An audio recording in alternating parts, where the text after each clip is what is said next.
Hari ini saya akan menyampaikan beberapa pesan leluhur dan semoga kita bisa memahami pesan-pesan ini.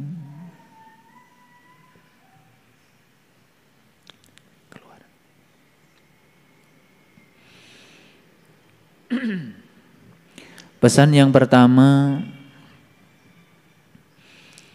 bila kita tidak mau merasakan lelahnya belajar, maka kita akan menanggung pahitnya kebodohan di masa yang akan datang. Orang yang tahu dengan orang yang tidak tahu itu sangat berbeda. Orang yang bijaksana dengan orang yang tidak bijaksana itu sangat berbeda.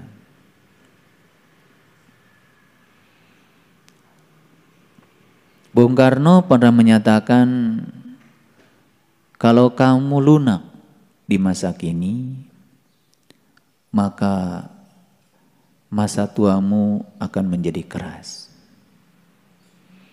Tapi kalau kamu keras di masa kini, maka masa tuamu akan lunak. Ruang kehidupan ini bagi orang yang sadar adalah sekolah. Dan yang menciptakan kurikulum sekolah ini adalah diri-diri kita masing-masing. Karena setiap diri datang ke semesta ini sudah membawa data karma masing-masing. Kehadiran kita ke semesta ini karena kita harus menyelesaikan seluruh urusan yang tertulis dalam data karma kita. Data karma itu tersimpan rapi dalam DNA yang ada di setiap sel dalam tubuh kita. Dan data karma itu sedang diurai oleh pineal gland, sang batara guru yang ada di dalam diri kita. Dan setiap kehidupan yang kita alami dalam kehidupan sekarang bukanlah sesuatu yang datang sekarang. Tapi itu semua adalah kelanjutan dari kehidupan kita di masa lalu yang harus kita selesaikan. Kalau kita sadar bahwa sesungguhnya yang sedang kita jalani di kehidupan yang sekarang adalah akibat dari yang kita ciptakan di kehidupan yang sebelumnya, maka kita tidak mungkin akan menolak apapun sekalipun itu tidak kita sukai. Karena yang sedang kita jalani dalam kehidupan sekarang ini adalah hukum sebab akibat. Sebabnya sudah kita ciptakan di kehidupan yang sebelumnya dan akibatnya harus kita tanggung sekarang. Sungguh sangat aneh kalau kita menolak apa yang sedang terjadi di kehidupan kita sekarang. Padahal itu adalah akibat yang ada hubungannya dengan sebab yang kita ciptakan sendiri. Ketika kita tidak sadar dengan itu, maka terjadilah yang namanya penolakan. Penolakan bukan sekedar menyusahkan dan menderitakan kita, tapi penolakan adalah gagal bayar utang karma kita dan kita menciptakan utang karma baru di kehidupan kita yang sekarang. Lalu bertumpuk-tumpuklah utang kita yang tidak kita sadari. Sepanjang kita tidak menyadari itu, sepanjang itu pula kita akan terus berpindah dari kegelapan baru ke kegelapan yang lebih dalam lagi. Lalu kita tidak akan pernah keluar menuju alam yang terang benderang. Allahu waliyul ladzina amanu yukhrijuhum minadh dhulumati ilan nur.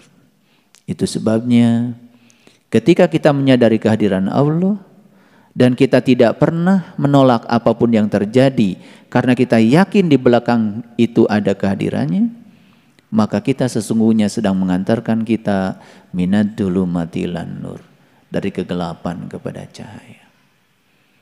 Dan ketika kita hijrah dari kegelapan pada cahaya, yang akan terjadi apa? Semua hal yang selama ini menjadi salah konsep, salah persepsi akan sirna dengan sendirinya. Karena salah persepsi, salah memahami hanya terjadi di kegelapan. Begitu kita sudah memasuki alam cahaya, semua persepsi yang dibangun oleh pikiran kita, ilusi-ilusi yang selama ini dianggap kebenaran oleh pikiran kita akan runtuh dengan sendirinya. Lalu itulah fase awal memasuki kelahiran baru kita. Para sahabatku, ruang kehidupan ini menyediakan tempat belajar. Setiap tempat adalah ruang belajar. Setiap waktu adalah kesempatan untuk belajar. Sayang sekali, banyak di antara manusia yang tidak menyadari itu. Menjalani kehidupan tanpa menyadari bahwa dia sedang berada di sebuah sekolah yang luar biasa. Sekolah nyata, sekolah yang akan mengajarkan kedewasaan, sekolah yang akan mengajarkan kesabaran, sekolah yang akan mengajarkan kebijaksanaan, sehingga peristiwa demi peristiwa hanya terjadi begitu saja tanpa ada satu pesan yang bisa dia terima. Itulah yang disebut dengan manusia yang rugi. Lalu ada sumpahnya, wal asri innal insan lafi khusrin illal ladzina amanu wa amilus solihah wa tawasaw bil haq wa tawasaw bis sabr. Jadi seluruh manusia itu rugi kecuali yang beramal soleh, kecuali yang beriman, kecuali orang yang senantiasa saling menyadarkan, saling mengisi, kecuali orang-orang yang tabah, sabar di dalam menjalani seluruh proses kehidupan. Inti dari semuanya adalah kesadaran. Makanya kata sadar dalam Kamus Bahasa Indonesia artinya adalah tahu. Sadar itu artinya insaf. Sadar itu artinya mengerti. Sadar itu artinya merasa. Kata sadar sudah dipakai menjadi satu kata yang utuh, namanya kesadaran. Jadi kesadaran sudah menjadi kata benda. Kesadaran artinya adalah keadaan tahu, keadaan terjaga, keadaan insaf. Jadi orang yang sedang pingsan disebut tidak sadar. Begitu siuman disebut dia sudah sadar. Disebutnya tersadar. Pertanyaan yang paling dalam buat kita semua, apakah betul kita ini sekarang sudah tersadar? Apakah kita sudah terjaga? Apakah kita sudah memasuki keadaan tahu, keadaan mengerti, keadaan merasa? Atau kita ini hanya sekedar sibuk dari pagi sampai pagi lagi menjalankan kehidupan tanpa kesadaran? Itulah orang yang rugi. Beruntunglah orang-orang yang setiap saat selalu bisa menangkap pesan. Apapun yang Allah berikan kepadanya, dia bisa menangkap pesannya. Maka orang-orang yang semacam ini tidak pernah bertanya mengapa, tetapi selalu bertanya apa. Ketika ada sesuatu yang tidak enak, tidak pernah bertanya mengapa ini terjadi. Karena mengapa itu menggugat, mengapa itu tidak bisa menerima, mengapa itu menolak. Tetapi kalau mengatakan pesan apa yang sedang engkau berikan kepadaku, maka siapa yang bertanya, maka kepadanya akan dialirkan jawaban. Begitu kita mengatakan mengapa, menggugat, menolak, komplain, apa yang terjadi? Semakin tersembunyi pesan yang hendak disampaikan Allah kepada kita. Dan kita semakin tidak mengerti. Lalu tahu-tahu umur kita habis saja begitu saja. Padahal banyak orang yang sedang berjuang ingin hidup bertambah walaupun cuma 1 detik. Membeli oksigen karena takut tidak bisa bernapas. Memang segala sesuatu itu baru terasa adanya kalau sudah tidak ada. Betul? Saya heran lihat orang. Dulu ketika sehat, dia habiskan kesehatannya untuk mencari sesuatu yang membuat dia sakit. Setelah dapat sesuatu, semua yang dia dapat pun digunakan untuk mengembalikan sakit supaya sehat. Coba perhatikan di rumah sakit. Orang yang stroke, saya ingin bertanya dulu ketika dia sedang bisa jalan dengan gagahnya, apa sih yang dia lakukan? Lalu stroke, kakinya tidak bisa diangkat lagi, dipapah oleh perawat. Latihan jalan. Ada pertanyaan lagi berikutnya, kalau dia bisa jalan lagi, apa ya yang akan dia lakukan? Jangan-jangan dia melakukan hal yang sama seperti dulu, menghaburkan seluruh kehidupannya hanya untuk memenuhi ambisi pribadinya. Kita mengucapkan kalimat Bismillahirrahmanirrahim kadang pun tanpa kesadaran. Atas nama Allah yang Maha Pengasih dan Maha Penyayang, begitu sombongnya kita mengatasnamakan Allah yang Maha Pengasih, Maha Penyayang. Tapi tidak ada kesadaran bahwa sesungguhnya yang namanya wakil Allah harusnya membawa sifat-sifat Allah. Masa wakil Allah begitu? Penuh dendam, kebencian, iri hati, tidak bisa menerima kenyataan. Masa wakil Allah begitu? Masa wakil Allah sempit? Masa wakil Allah pikirannya seperti itu? Harusnya kan malu.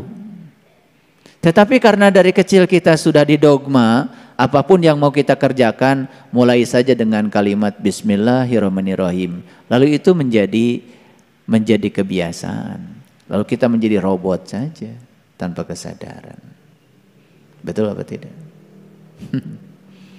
Jadi bila kita sekarang tidak mau merasakan lelahnya belajar, maka siap-siaplah kita akan menanggung kebodohan, pahitnya kebodohan. Orang bodoh itu kerja saja harus kerja keras, pakai otot. Pintar sedikit namanya kerja cerdas, pakai otak. Apakah orang yang kerja cerdas pakai otak itu akan mendapatkan keberlimpahan dalam hidupnya? Belum tentu. Karena otak itu masih terbatas, kerja pakai otak namanya kerja masih terbatas. Maka kerja yang paling tinggi adalah kerja pakai kesadaran, pakai hati. Itu yang disebut dengan kerja ikhlas, hasilnya tanpa batas.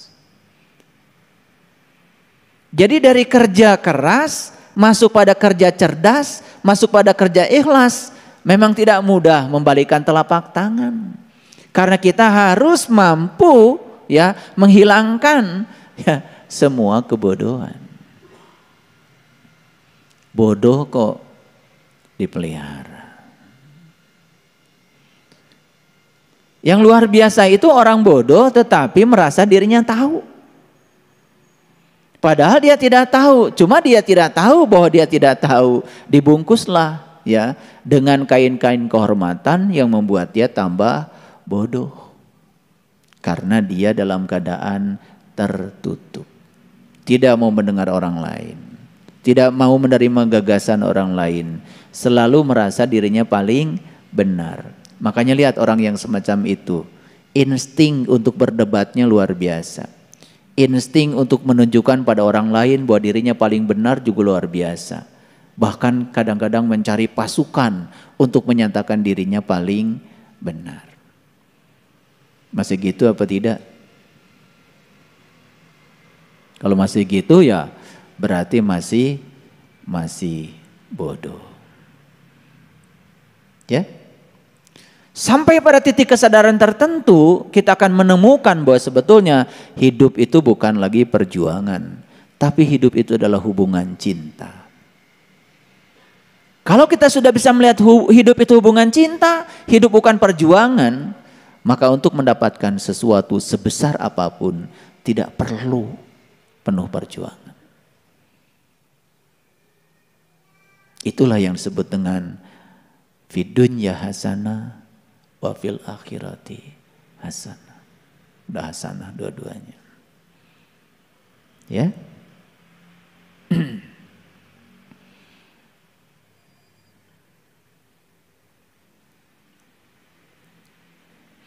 Semua orang ingin agar kehidupannya lebih baik. Ada istilah husnul khotimah. Semoga husnul khotimah. Jadi husnul khotimah itu sempurna di akhirnya. Bagaimana kita bisa husnul khotimah kalau kita tidak mampu memberangus kebodohan yang ada dalam diri kita sendiri?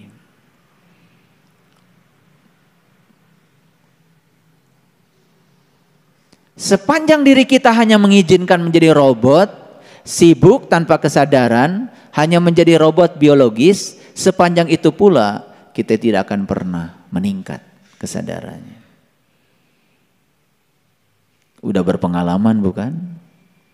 Sholat 5 waktu sudah, wudu sudah, haji sudah, saum tiap Ramadan dijalankan, zakat fitrah sudah. Semua rasanya sudah dilakukan, kewajiban-kewajiban kita. Tapi namanya juga wajib, dilaksanakan dapat pahala, ditinggalkan dapat siksa. Dua-duanya dilakukan dalam keadaan bermuatan. Bukan sebagai satu kebutuhan, apalagi cinta. Masih jauh dari situ kesadarannya. Apa yang terjadi? Yang terjadi ya kita ini seperti robot. Robot biologis sibuk tetapi tanpa ada perubahan kesadaran. Cirinya apa? Cirinya begitu menghadapi masalah kecil saja sudah uring-uringan. Bahkan masalah kecil pun terlihat menjadi sangat besar sekali. Kenapa? Karena ledakan hanya terjadi di ruang sempit. Iya, tabung gas, isi gasnya banyak, ruangnya kan sempit, sebesar kepala kita tuh, yang 3 kilo. Tiba-tiba bocor, api masuk ke dalam. Gara-gara api masuk ke dalam, karena tabungnya kecil, terjadilah pembakaran gas secara mendadak, energinya besar. Karena energinya besar, ruangnya kecil, meledak. Disebutlah tabung gas meledak. Tahu kenapa meledak? Karena ruangnya sempit. Begitu ledakan terjadi di ruang sempit, bahaya enggak? Bahaya. Tapi kalau itu gas yang 3 kilo dibakarnya di ruang terbuka, enggak ada ledakan. Karena ruangnya terbuka dan luas. Ini masih pada suka meledak kelihatannya. Dari wajah-wajahnya nih kelihatan masih suka meledak. Ciri yang suka meledak itu hancur wajahnya. Iya. Gitu. Makanya penampakan ruh-ruh yang tidak bisa pulang kan biasanya menakutkan. Betul enggak? Itu habis meledak itu. Dan ledakan selalu terjadi di ruang sempit. Makanya ilmunya sempit. Pengetahuannya sempit. Sudut pandangnya sempit. Dadanya sempit. Pikirannya sempit. Lihat orang kayak gitu. Dikit saja energi negatif datang pada dirinya. Langsung meledak. Itu yang sering disebut kecelakaan spiritual. Sholat sudah, tapi ledakan masih sering terjadi. Harusnya kan bertanya, ada apa dengan sholatku? Suka bertanya gitu enggak? Suka enggak begitu? Ngajinya rajin, seragamnya 7 seminggu. Tapi suka meledak. Harusnya kan ada apa dengan pengajianku? Ya. Tetapi karena tidak pernah bertanya, tidak pernah menyadari, ruang belajar ini diabaikan begitu saja. Setiap kurikulum di ruang belajar ini tidak pernah dituntaskan. Apa yang terjadi? Yang terjadi hanya menghabiskan waktu begitu saja tanpa ada perubahan kesadaran. Saya tanya, mau enggak husnul khotimah? Mau enggak husnul khotimah? Husnul khotimah itu syaratnya cuma satu, berhenti berprasangka buruk. Yang namanya berprasangka, prasangka baik saja jelek, apalagi prasangka buruk. Prasangka itu persepsi. Dalam bahasa Quran disebutnya dzon. Wa may yatabi'u aksaruhum illa dzon. Inna dzon kana la yughni minal haqqi syai'a. Kebanyakan manusia melaksanakan sesuatu hanya dengan dzon. Dzon itu prasangka. Prasangka baik saja itu sudah jelek, apalagi prasangka buruk. Ada nggak prasangka baik? Ada.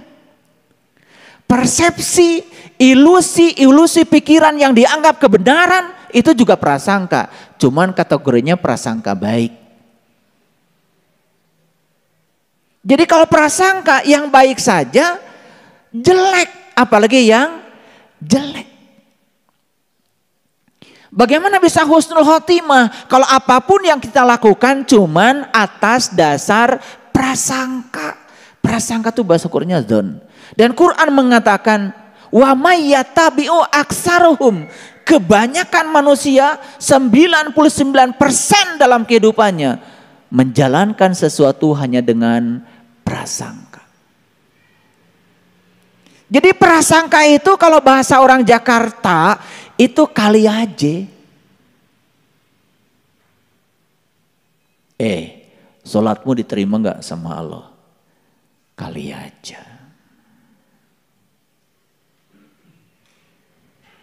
Prasangka bukan itu? Prasangka. Kamu nanti kalau mati selamat apa celaka? Kali aja. Nah kali aja tuh dibungkus pakai kain kehormat. Namanya wallahu alam. Itu kain kehormatannya. Habis ngomong menceramahi orang, banyak ayatnya. Dipungkas dengan wallahu alam.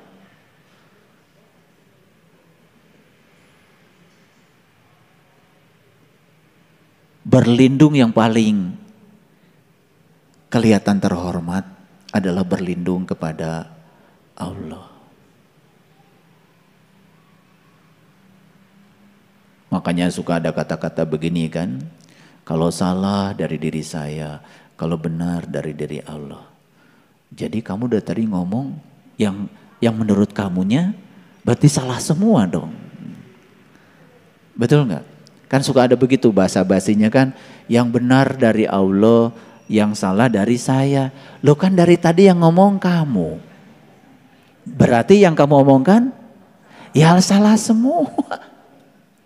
Nah supaya terlihat hormat, terlindungi, wallahu alam bimuradi, kan begitu. Karena semua yang diomongkan prasangka, tidak ada pengalaman pribadi yang disampaikan pada orang lain. Semuanya ilmu katanya kok.